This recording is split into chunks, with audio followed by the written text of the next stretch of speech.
Hello everyone, ನಾನು Kshiti Kerai Dharmasthala. So I am here with the exciting news for all the foodies, especially for non-veg lovers. So ನಮ್ಮ ಬೆಳ್ತಂಗಡಿ ತಾಲೂಕಿನ most famous ಆಗಿರುವಂಥ ಮನೆ ಮಾತಾಗಿರುವಂಥ ocean pearl Ujire ಪ್ರತಿ ಬಾರಿ ಒಂದಲ್ಲ ಒಂದು ರೀತಿಯಾದಂಥ ಫುಡ್ ಫೆಸ್ಟಿವಲ್ಸನ್ನು ಕಂಡಕ್ಟ್ ಮಾಡ್ತಾನೆ ಇರುತ್ತೆ. ಸೊ ಈ ಬಾರಿ ಕೂಡ ನವೆಂಬರ್ 7ನೇ ತಾರೀಕಿನಿಂದ 9ನೇ ತಾರೀಕಿನವರೆಗೆ 3 days ಫುಡ್ ಫೆಸ್ಟಿವಲ್ ನಮ್ಮ ಓಷನ್ ಪರ್ಲ್ ಉಜಿರೆಯಲ್ಲಿ ನಡೀತಾ ಇದೆ.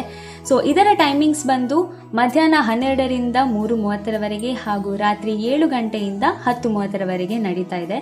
ಸೊ ಬಾಳೆಲೆಯ ಊಟದ ಥೀಮ್ ಜೊತೆ ಸಿಗುವಂಥ ಈ ನಾನ್ ವೆಜ್ ಊಟದಲ್ಲಿ ನಿಮಗೆ 20 to 24 ಐಟಮ್ಸ್ ಸಿಗುತ್ತೆ, that too just for 399 rupees. So ನಾವೆಲ್ಲರೂ ಕೂಡ ಈ ಫೆಸ್ಟಲ್ಲಿ ಪಾಲ್ಗೊಳ್ಳೋಣ ಆ್ಯಂಡ್ ನೀವು ಈ ಓಷನ್ ಪರ್ಲ್ ಉಜಿರೆ ಹೋಟೆಲ್ಗೆ ವಿಸಿಟ್ ಕೊಡಿ ಆ್ಯಂಡ್ ಈ ಫುಡ್ ಫೆಸ್ಟಿವಲ್ನಲ್ಲಿ ಎಂಜಾಯ್ ಮಾಡಿ. Thank you.